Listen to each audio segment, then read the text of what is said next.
Boa noite, irmãos. A paz do Senhor seja com cada um dos irmãos, amém? Glória a Deus, é sempre bom estarmos na casa do Senhor, meditarmos em sua palavra, que é lâmpada para os nossos pés, luz para os nossos caminhos. E que você esteja aí com o coração sedento como terra seca, como terra árida, sedento da água viva, que é derramada dos céus do Senhor aos nossos corações, quando recebemos a sua palavra. E nós vamos meditar nessa noite no texto que se encontra ali em 1 João, capítulo 5, os versos finais desta carta do apóstolo João à igreja, a partir do verso 13 até o verso 21. Então nós estamos, encerrando com esses versículos finais, essa série de mensagens andando em amor. Nós iniciamos algum tempo atrás a exposição dessa carta do apóstolo 1 João à igreja, e temos seguido, uma ordem, versículo por versículo, exposição expositiva do texto, contextual, gramatical, vendo e ouvindo e percebendo o mover de Deus na história do seu povo. Deus age na história do seu povo. E quando nós lemos a palavra, quando nós ouvimos a exposição fiel das Escrituras, Deus fala conosco.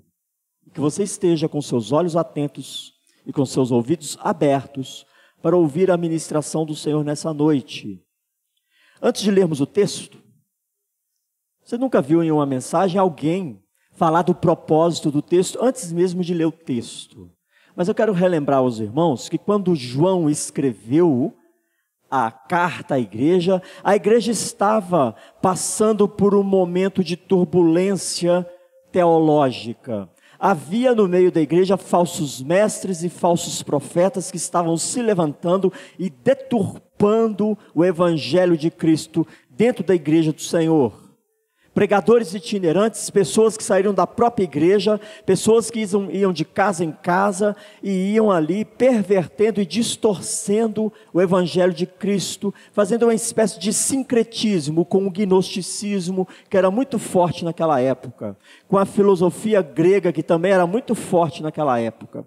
E aí João escreve à igreja fortalecendo princípios de extrema importância na vida da igreja. E ele tem por propósito, ao escrever essa carta, 3 propósitos específicos. Fortalecer na mente e no coração dos discípulos, ou seja, na nossa mente e nos nossos corações, quem é Jesus? O que nós acreditamos a respeito de Jesus? Então, o primeiro propósito dessa carta é estabelecer com firmeza e com clareza, e ele coloca isso no primeiro versículo, já logo de cara, quem é Jesus? O Deus vivo, encarnado e feito homem, o Messias prometido. Então, esse é o primeiro propósito. O segundo propósito, estabelecido em toda essa carta, nos 5 capítulos, até o último versículo, traz um propósito moral, Ele revela para nós a necessidade de que o nosso estilo de vida seja transformado e evidencie aqueles que nos observam uma transformação de vida de fato. Pois filhos de Deus são filhos de Deus porque nasceram de novo. Então nós temos um propósito doutrinário teológico, Jesus é Deus. Nós temos um propósito moral, ou seja, todo filho de Deus anda em novidade de vida. E nós temos um propósito social. Como nos relacionamos uns com os outros, os irmãos na fé. Então, quando João escreve essa carta à igreja, ele está firmando e reafirmando esses 3 propósitos, esses 3 pilares, essas 3 implicações ou aplicações que devem ser evidenciados na nossa vida. Nós precisamos evidenciar esses propósitos, essas aplicações em nossa vida. Quem é Deus? Quem é Jesus Cristo na minha existência? Como eu me porto diante da sociedade? E como eu me relaciono com os meus irmãos na fé? Irmãos na fé. E ele escreve então essa carta trabalhando esses 3 pilares, esses 3 propósitos, trazendo essas 3 aplicações aos nossos corações. Essa carta é escrita no ano de 90. Ano de 90, imagina o tempo. E é uma carta atualíssima para os dias de hoje. Então sim, agora nós vamos ler o texto com estes propósitos em mente, para encerrarmos essa série de mensagens. E tem sido uma bênção na minha vida meditar nesta carta. Nós temos recebido de irmãos testemunhos de grupos familiares, que tem sido uma bênção meditar nesses textos, nesse texto de forma contínua e expositiva. Tem sido instrutivo, tem sido frutífero na nossa vida cristã. Então peço aos irmãos, fiquem de pé, vamos fazer essa leitura alternada, versos 13 a 21, versículos finais dessa carta maravilhosa que o Senhor escreve por intermédio de João a nós. Eu vou ler os ímpares dos irmãos a uma só voz, os versículos pares. Estas coisas vos escrevi, a fim de saberdes que tendes a vida eterna, a vós outros que credes em o nome do Filho de Deus.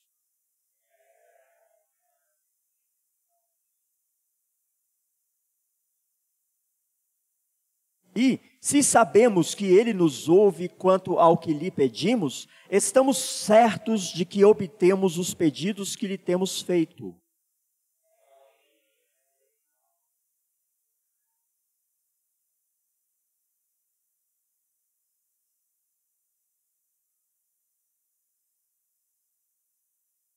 Toda injustiça é pecado, e há pecado não para a morte.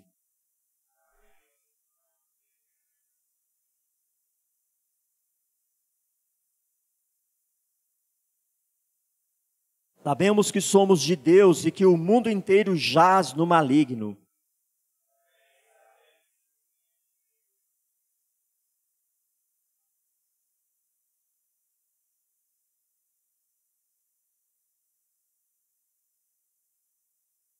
Filhinhos, guardai-vos dos ídolos. Podeis assentar, irmãos. Vamos orar mais uma vez?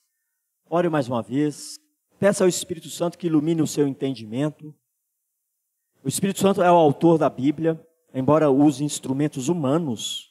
Ele é o autor da Bíblia. Então peça ao Espírito Santo que ilumine o seu entendimento, para que você saia daqui mais fortalecido nas convicções do chamado de Deus para a sua vida, mais fortalecido em sua fé. É a palavra de Deus que fortalece a nossa fé. Então ore ao Senhor e clame ao Espírito Santo que fale ao seu coração em nome de Jesus.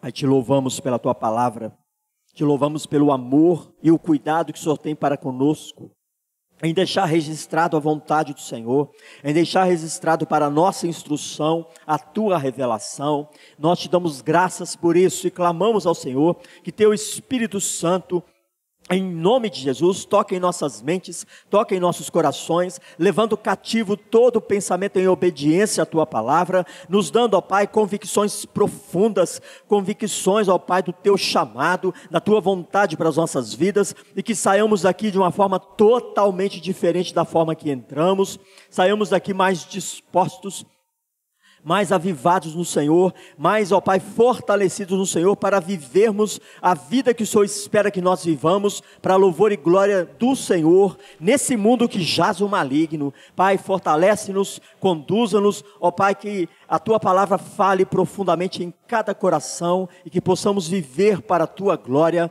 e ó Pai, que a Tua luz brilhe em nós e através de nós, para louvor e glória do Teu nome. Assim oramos e pedimos, em nome de Jesus. Amém, irmãos? Meus queridos, a palavra do Senhor, ela é maravilhosa, ela é precisa, ela é clara. Nós não encontramos dificuldades para compreender o que Deus fala conosco, porque Ele fala com clareza. Deus se comunica conosco com clareza. O problema muitas vezes está no receptor, em nós, que ouvimos e interpretamos segundo os nossos conceitos, nossos preconceitos. Mas o Senhor é muito claro em sua revelação. E você pode ter certeza de duas coisas. Tudo o que você precisa saber para se relacionar bem com Deus Pai, o Criador dos céus e da terra, está revelado nas Escrituras. Segunda coisa, tudo o que você precisa saber para se relacionar bem com o seu irmão, está revelado nas Escrituras. As Escrituras são suficientes para revelar a vontade de Deus aos homens. São suficientes. Nós precisamos beber diretamente da fonte, nós precisamos nos curvar ao Altíssimo, ler a sua palavra, compreendê-la, assimilá-la e praticá-la. O problema não está no que comunica, está naquele que recebe o comunicado. E a palavra de Deus, quando estudamos, meditamos, tem esse propósito, nos instruir, acertar os nossos passos, acertar o nosso caminho, para que nós, enquanto filhos, agrademos o coração do Pai. É isso que todo pai espera de seus filhos. Me alegre. Como é que um filho alegra o pai? Sendo obediente. E quando é que um filho entristece um pai? Sendo desobediente. E não é diferente com o Pai eterno. Ele deixa a sua revelação justamente para nos orientar, nos direcionar, para que escolhamos obedecê-lo. Deus não criou robôs. Deus criou pessoas pensantes, homens e mulheres que pensam, que são inteligentes, que foram feitos à sua imagem e semelhança. E o que Ele quer de nós é uma reverência em obediência. Eu ouço, eu entendo e eu escolho abrir mão das minhas vaidades e desejos e obedecer ao meu Pai. É isso que Ele espera de todos nós. Se fosse o contrário, nós estaríamos no paraíso até hoje. Se Deus tivesse criado robôs, estaríamos todos no paraíso. Mas não, Ele criou pessoas com inteligência, com vontade, com disposições e predisposições. Cabe a nós ouvirmos, entendermos e escolher obedecer. Aí sim glorificamos o Pai, porque por amor nós obedecemos ao Pai. Amém, irmãos? Lembre-se sempre disso. A Bíblia tem regra sim, mas muito mais que regra. Ela revela o amor de um Pai que clama e chama os filhos à obediência. Então nós não seguimos regras, nós obedecemos ao Pai porque Ele amamos. É muito diferente, não é? Quando a gente fala assim, eu não faço isso porque a Bíblia não deixa. Eu digo assim, eu não ajo dessa forma porque eu amo a meu Deus e eu quero alegrar o seu coração. Olha que diferença, não é? E Deus nos chama para essa relação. E no verso 13, Ele revela para nós algo de extrema importância. É a evidência doutrinária, a evidência que a Bíblia traz de uma certeza que todos nós precisamos ter guardada no coração. É uma certeza que muda a nossa forma de ver a vida, é uma certeza que mexe com as nossas esperanças, é uma certeza que mexe no nosso contentamento. O que é que contenta o seu coração? São os bens materiais? São as posses? É a saúde? É a família? É o trabalho? O que é que traz contentamento no seu coração? Deus revela aqui a maior de todas as verdades para que ela traga o principal e o maior de todos os contentamentos. E que a partir disso, nós vivamos seguros, em paz e felizes, independente das circunstâncias. E João diz assim, essas coisas vos escrevi. Já dando uma ideia de passado, né? Estas coisas vos escrevi, ou seja, esses 5 capítulos eu escrevi a vocês, com que propósito? A fim de saberdes que tendes a vida eterna. O que é que te garante a vida eterna, meu querido? O que é que a revelação de Deus está dizendo que garante a você a vida eterna? A vós outros que credes em o nome do Filho de Deus. É isso. João escreve a nós, escreve à igreja, para que nós tenhamos plena convicção de que temos a vida eterna em Cristo Jesus. Nós que cremos em Jesus Cristo como Deus Filho, Deus encarnado, aquele que nasceu, aquele que padeceu, aquele que foi crucificado, aquele que morreu e ressuscitou e que virá nos buscar. Aqueles que creem nesta verdade, nesta revelação, do Messias prometido, do Deus Filho da Trindade, que nasceu feito homem, para nos reconciliar com Deus Pai. Estes que creem nesta verdade, estes têm a vida eterna. Simples. Feijão sem bicho. Não tem por que discutir, não tem por que teologar, não tem por que criar problemas.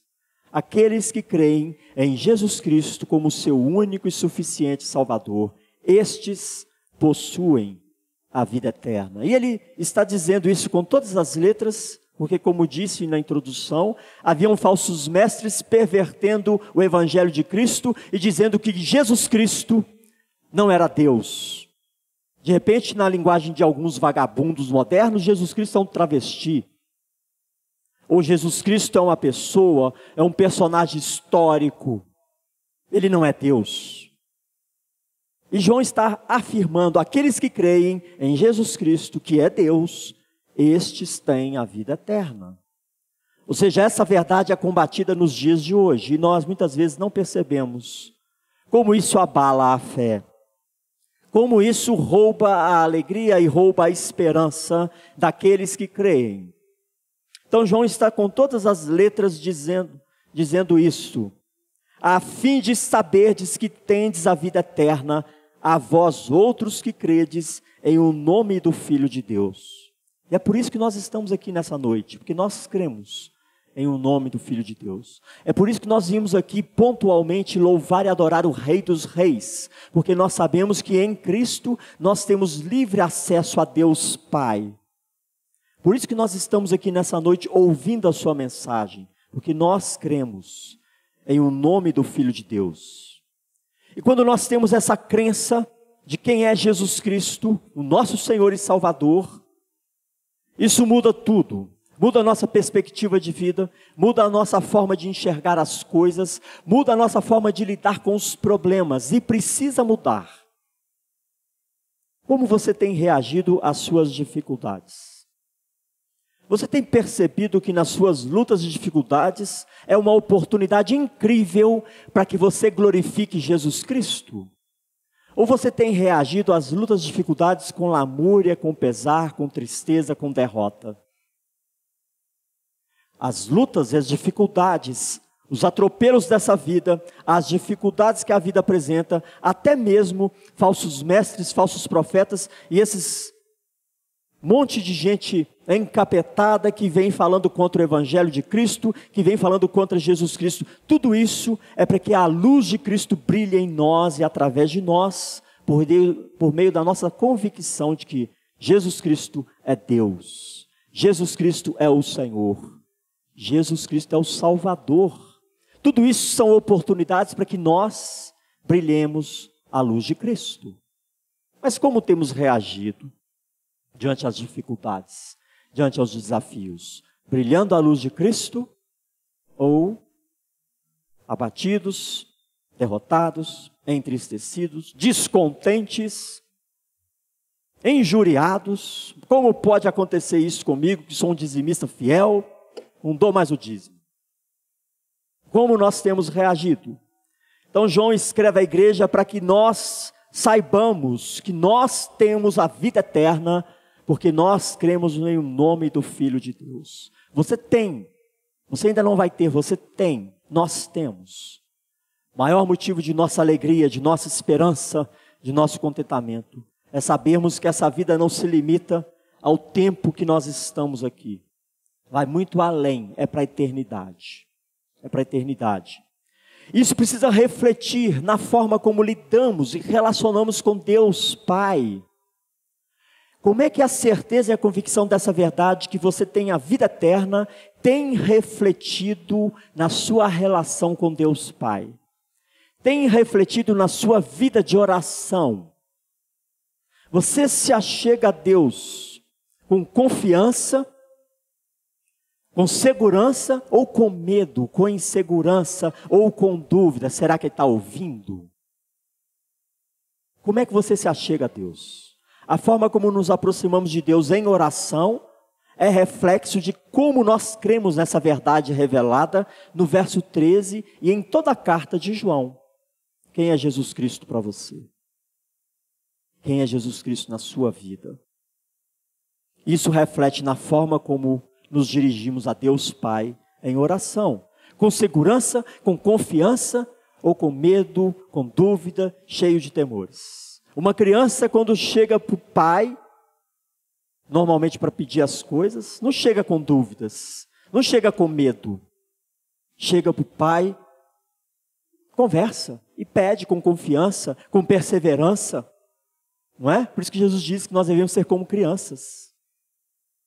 E como nós nos aproximamos de Deus Pai em oração? Com sede, com amor, com gratidão, com confiança, desejosos dessa presença maravilhosa que é Deus em nossas vidas? Ou naquela coisa, aquele jeito mais ou menos, vou orar aqui, né, porque me falar que tem que orar todo dia, vou ali numa reunião de oração, porque senão o pastor vai cobrar. Como é que nós temos desenvolvido essa relação com Deus Pai? E no verso 14 ele fala justamente dessa confiança. E esta é a confiança que temos para com Ele. Se pedirmos alguma coisa segundo a sua vontade, Ele nos ouve. Porque eu posso ter confiança de que Deus está colhendo as minhas orações, está ouvindo as minhas súplicas.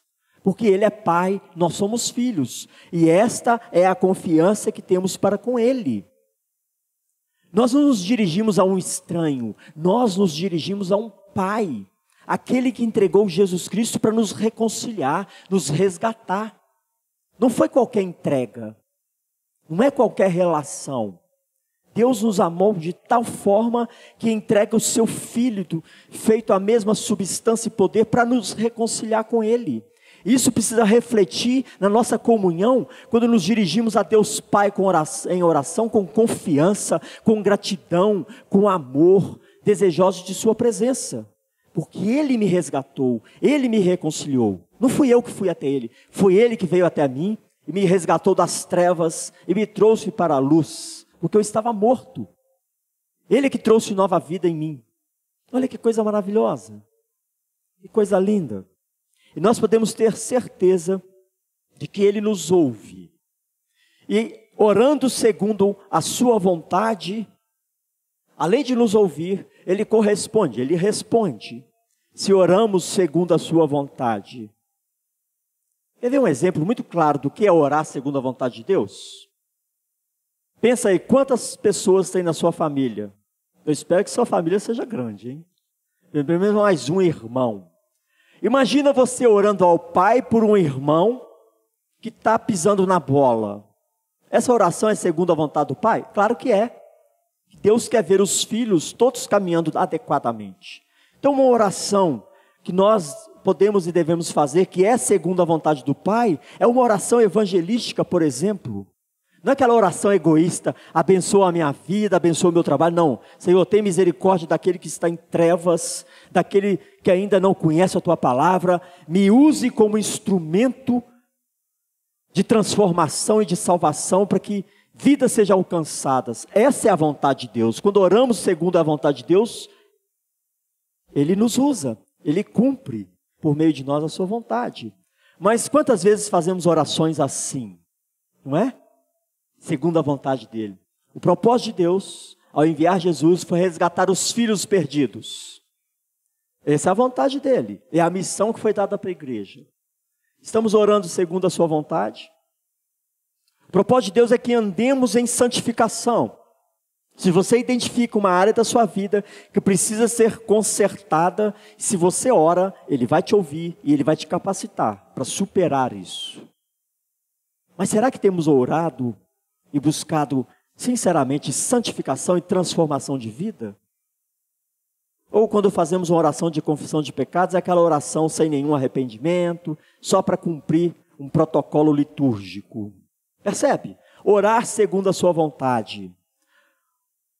Os planos de Deus precisam ser cumpridos na terra, como estabelecido em sua revelação. Estamos alinhando os nossos planos aos planos de Deus?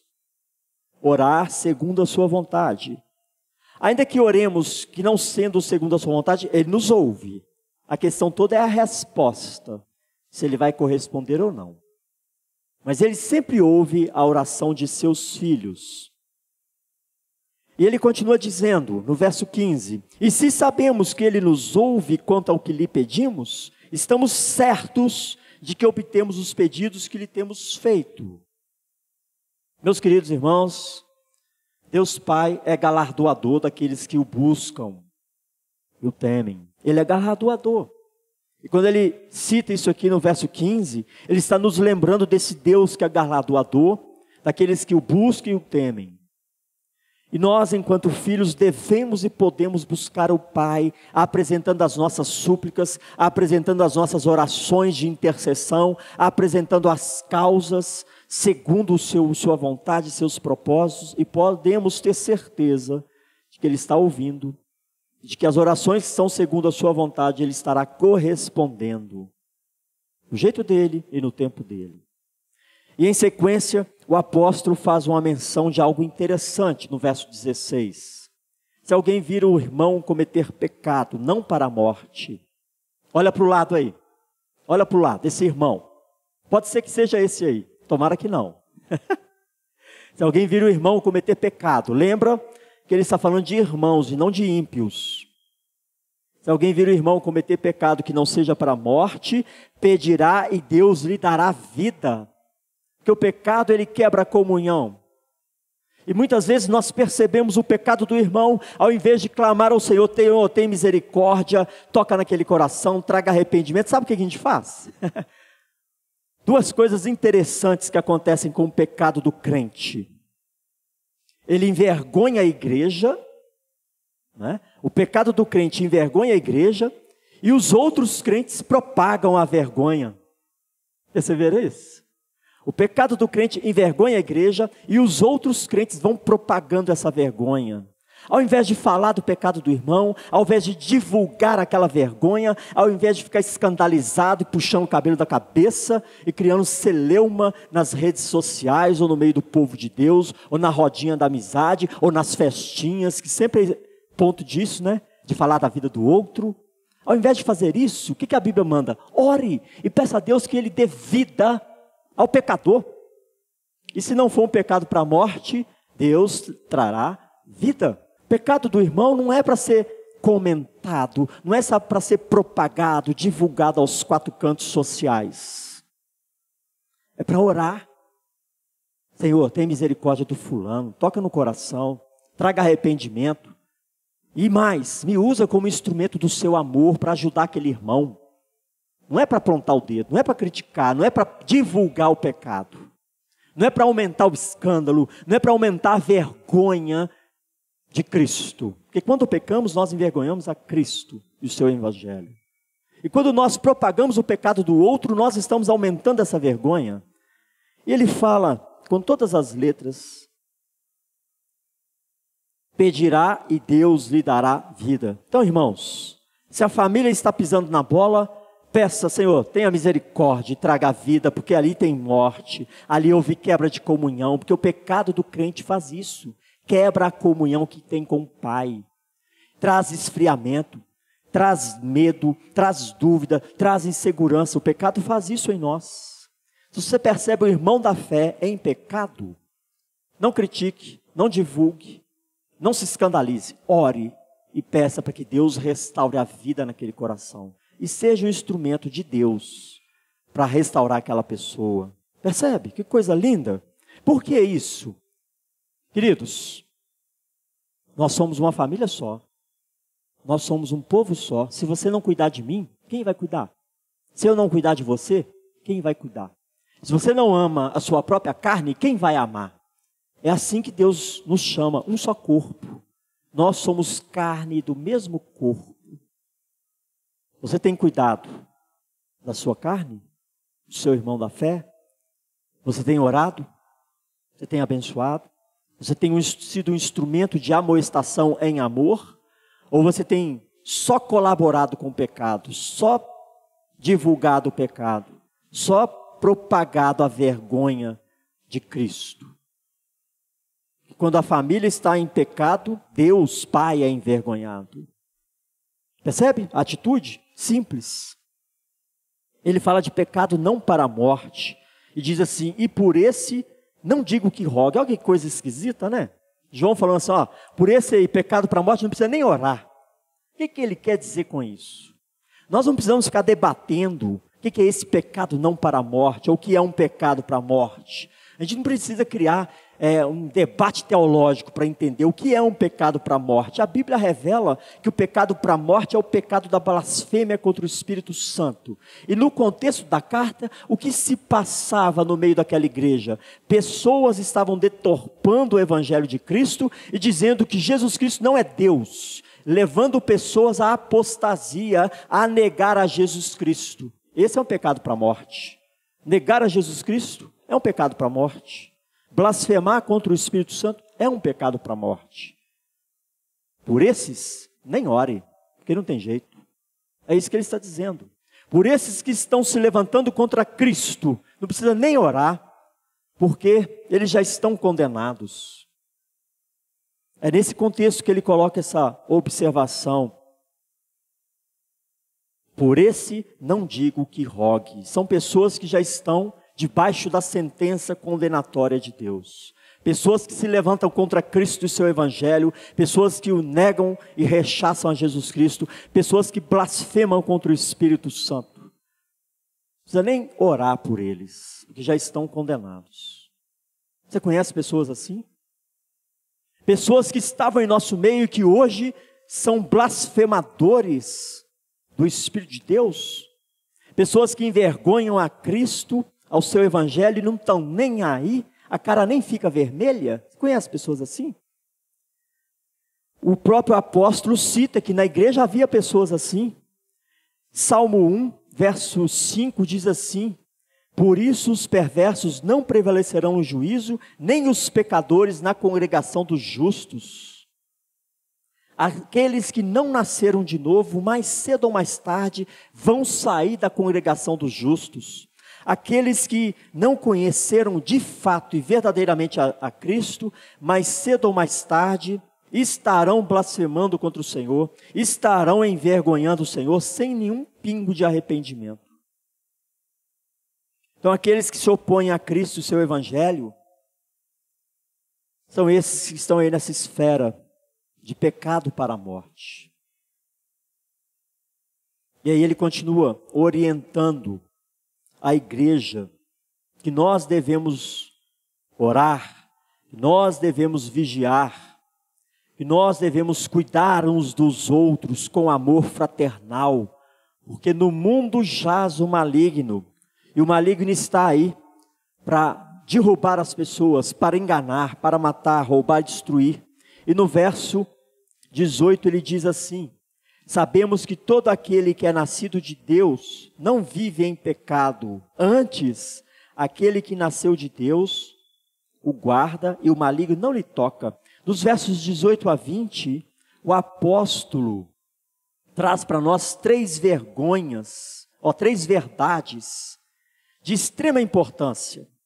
Três verdades de extrema importância. No versículo 18 nós temos a primeira verdade.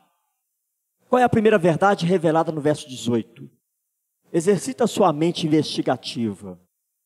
Qual é a primeira verdade que o apóstolo está expondo com clareza no verso 18? Aquele que é nascido de Deus não vive em pecado. Primeira verdade. Então ele está enfatizando aqui três verdades que não podemos esquecer e muito menos ignorar.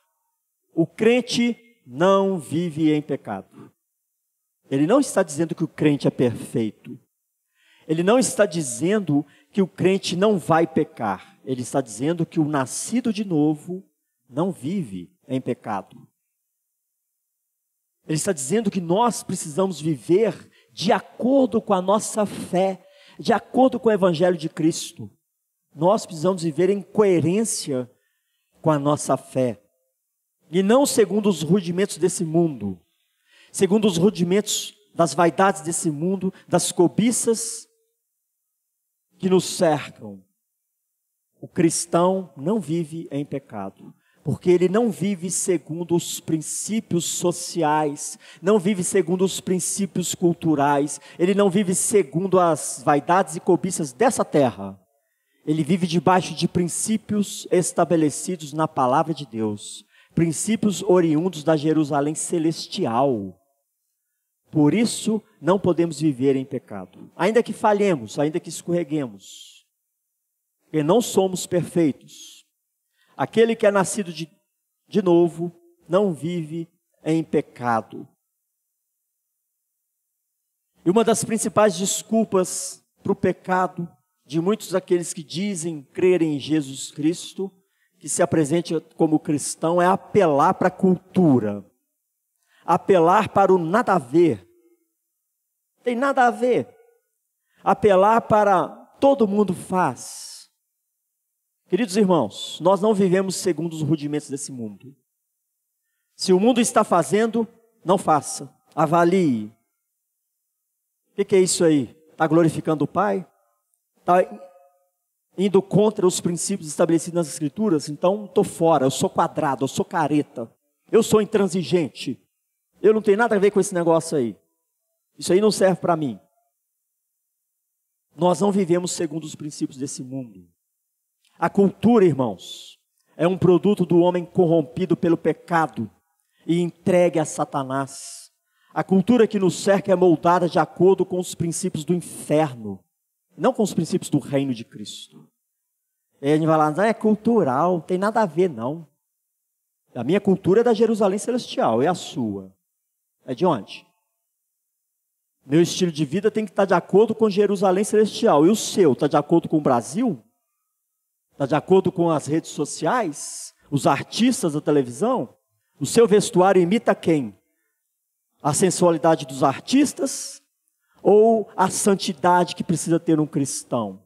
Suas palavras, a sua forma de se comportar, de tratar as pessoas, está imitando a quem? O mundo ou a Cristo? 2 Coríntios 4 diz com todas as letras que o Deus desse século cega o entendimento das pessoas. João 16, o Evangelho de João, verso 11, diz assim: Satanás é o príncipe desse mundo. Quem é que rege a sua vida? Jesus Cristo, o Senhor e Salvador, ou o príncipe desse mundo? Seu estilo de vida é norteado por qual princípio? Então eu te pergunto, que coisa boa pode vir da cultura, da moda e dos valores de uma sociedade entregue às trevas, entregue a Satanás? A Bíblia revela que ele é o príncipe desse mundo. E no mundo jaz o maligno. Que coisa boa pode vir dessas coisas? O Evangelho de Cristo veio a nós para nos transformar, para nos moldar. E em consequência, para que nós impactemos o mundo ao nosso redor. Para que nós influenciamos o mundo ao nosso redor. Para que nós alteremos, as circunstâncias ou as escolhas que estão ao nosso redor. Por meio do nosso testemunho. O Evangelho de Cristo é para isso. Para a luz que habita em nós, iluminar as trevas que estão ao nosso redor. Para salgarmos essa terra que está apodrecendo velozmente. E não para nos juntarmos a ela. Não para nos misturarmos às trevas e à podridão. É para sermos diferentes. Sermos quadrados, caretas, intransigentes, chatos. É para sermos isso. E segundo o mundo nós somos tudo isso. Você não bebe, você não fuma, você não vai para balada, você não pega as menininhas, você não pega os menininhos. Você está morto. Estou morto para o mundo sim. Morri. Estou vivo para Cristo. Não é? É isso, irmãos. Aquele que nasceu de novo, que nasceu de Deus, não vive em pecado. Não vive segundo os rudimentos desse mundo.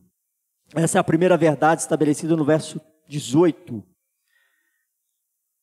E sabemos, meus queridos, que o maligno não nos toca. Essa é a segunda verdade que está muito clara nesse versículo 18. Não vivemos em pecado. E a segunda verdade, Deus nos guarda do maligno. Você quer ser guardado por Deus? Viva em santidade. Jó é um exemplo de santidade. É um exemplo de retidão. E havia uma cerca ao redor de Jó que não permitia que o maligno lhe tocasse. Como provação, Deus permitiu que aquela cerca fosse removida e o maligno tocou em Jó. Mas todo cristão que anda uma vida reta, uma vida justa, uma vida sóbria, é guardado de Deus. Deus nos guarda do maligno, porque nós não demos nenhuma condição dele nos acusar e dele cobrar sentença sobre nós. Nós somos guardados de Deus. E o pai, quem é o pai? Ou quem é a mãe que não compra as dores dos filhos? Eu conheço mães que viram verdadeiras leoas quando alguém pratica uma injustiça contra os seus filhos. Conhece mães assim? Conhece pais assim? O que diremos do nosso Pai eterno? Se andamos segundo o seu ensino, se andamos em obediência a Ele, você acha que alguém vai te tocar? Você acha que alguém vai te dar uma rasteira? Você acha que o maligno tem algum poder contra você? Só se Deus permitir. Só se Deus quiser. O maligno não nos toca. Nós somos guardados pelo Pai. Nada vai acontecer fora do controle do Pai a seus filhos. Mas você tem segurança disso? Você tem confiança nessa verdade? Você sai na rua, você sai com medo, com síndrome do pânico, com aquela coisa toda de que vai te acontecer alguma coisa ruim? Ou nós estamos sempre inseguros do amanhã? Irmãos, Deus nos guarda, o maligno não nos toca, nós podemos ter certeza plena que o Pai está no controle de todas as coisas, amém, irmãos? Terceira verdade que ele traz para nós nesses versos, no verso 20. Também sabemos que o Filho de Deus é vindo e nos tem dado entendimento para reconhecermos o verdadeiro. Estamos no verdadeiro em seu Filho Jesus Cristo. Este é o verdadeiro Deus e a vida eterna. Qual é a verdade que ele estabelece aqui? Deus te dá discernimento para reconhecer o verdadeiro. Um filho de Deus, aquele que é nascido de Deus, não vive em pecado. O maligno, ele é guardado por Deus. E ele recebe da parte de Deus entendimento para discernir a verdade. É isso que ele está revelando aqui, ó. E estamos no verdadeiro, no seu Filho Jesus Cristo. Este é o verdadeiro Deus e a vida eterna. E nos tem dado entendimento para reconhecermos o verdadeiro. Deus te dá discernimento para reconhecer o verdadeiro.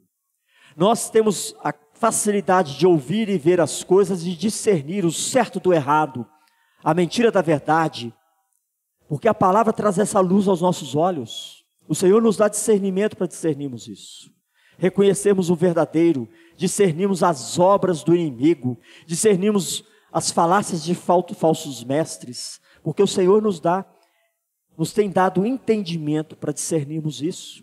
A palavra de Deus, ela precisa transformar as nossas mentes, precisa trazer renovação, para que estejamos com a mente aguçada, com a mente afiada, para discernirmos o que agrada e o que não agrada ao Senhor, para discernirmos falácias que vêm desafiar a nossa fé, que vêm afrontar as nossas esperanças, para discernirmos as coisas que se passam ao nosso redor, inclusive para discernirmos os sinais do último dia, os sinais dos últimos tempos. O Senhor Jesus nos exorta a isso, para que reconheçamos os sinais dos últimos dias. Você tem reconhecido os sinais?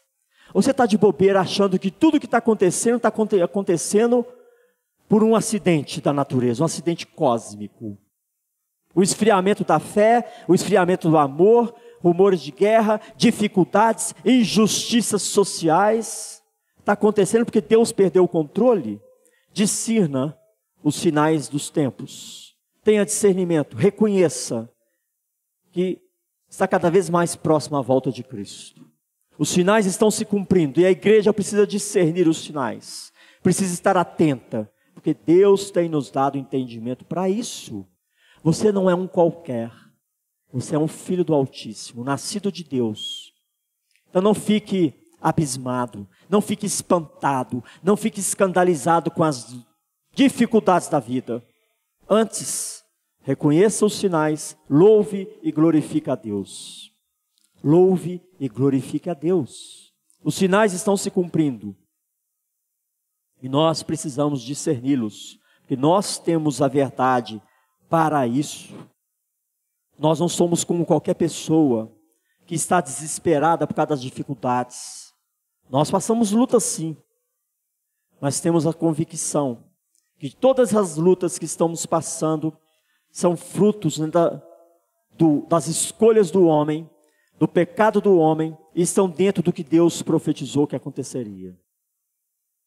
Como nós reagimos diante disso? Com discernimento, sobriedade e inteligência, ou com pânico, medo, ansiedades e preocupações? Deus te deu entendimento para discernir essas coisas. Essa é a terceira verdade que ele estabelece dos versos 18 a 20. E no verso 21, como se estivesse perdido na carta, João fala simplesmente assim: filhinhos, guardai-vos dos ídolos. Para nós pode parecer estranho, né? Em toda a carta, no finalzinho ele fala assim: filhinhos, guardai-vos dos ídolos. Mas para aquela época era bastante contextual, não é? Politeísmo naquela região onde a igreja estava era uma coisa muito comum. Adoração a outros deuses, adoração a esculturas, adoração à natureza, adoração a si mesmo. E aí ele diz: filhinhos, guardai-vos dos ídolos. Não se curvem a outros deuses. O seu Deus é Jesus Cristo, o Senhor e Salvador de sua vida. Guardai-vos dos ídolos. Como isso aqui se aplica a mim e você hoje? Nós, uma igreja presbiteriana, tem a palavra de Deus ministrada fielmente, exposta com fidelidade. Eu não tenho esse problema de idolatria não, pastor. Tem nenhum santinho nas paredes, né? Mas e no seu coração, como é que está aí? Tem algum ídolo aí? Guardai-vos dos ídolos. Como é que está o seu coração? O que você tem adorado? O que tem sido o centro da sua existência? Guardai-vos dos ídolos. Não somente os ídolos externos, mas os ídolos do coração. O que eu tenho cultivado como propósito da minha vida, como centro da minha existência, como um fator decisivo da minha alegria, do meu contentamento. Pense nisso. Filhinhos, guardai-vos dos ídolos. Discirna o seu coração, vasculhe o seu coração. O que tem motivado? O que tem te motivado a viver? O que tem despertado a sua alegria? O que você tem buscado como o principal alvo da sua caminhada terrena? Isso pode ser um ídolo do seu coração. Tudo aquilo que não for Jesus Cristo e as coisas lá do alto estarão nos direcionando a passos errados. E aí ele finaliza essa maravilhosa carta com: filhinhos, guardai-vos dos ídolos. E nós precisamos vigiar o nosso coração, que é desesperadamente corrupto e veloz para pecar. Guardai-vos dos ídolos.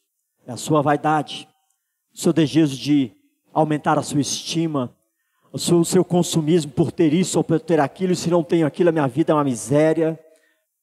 É a sua necessidade contínua de sucesso, de dinheiro, de dar tudo certo. O que é que tem movido o seu coração? Guardai-vos dos ídolos.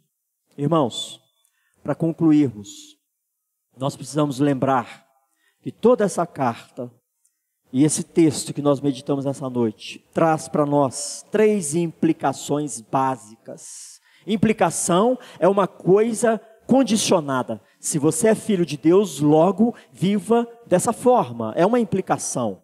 Eu não tenho como fugir disso. Ou eu sou ou eu não sou. 3 implicações básicas. A primeira implicação que todo esse ensino da carta de João traz para nós: rendição completa a Jesus Cristo como Senhor e Salvador da sua vida. E quando eu falo rendição completa, não estou jogando palavra fora.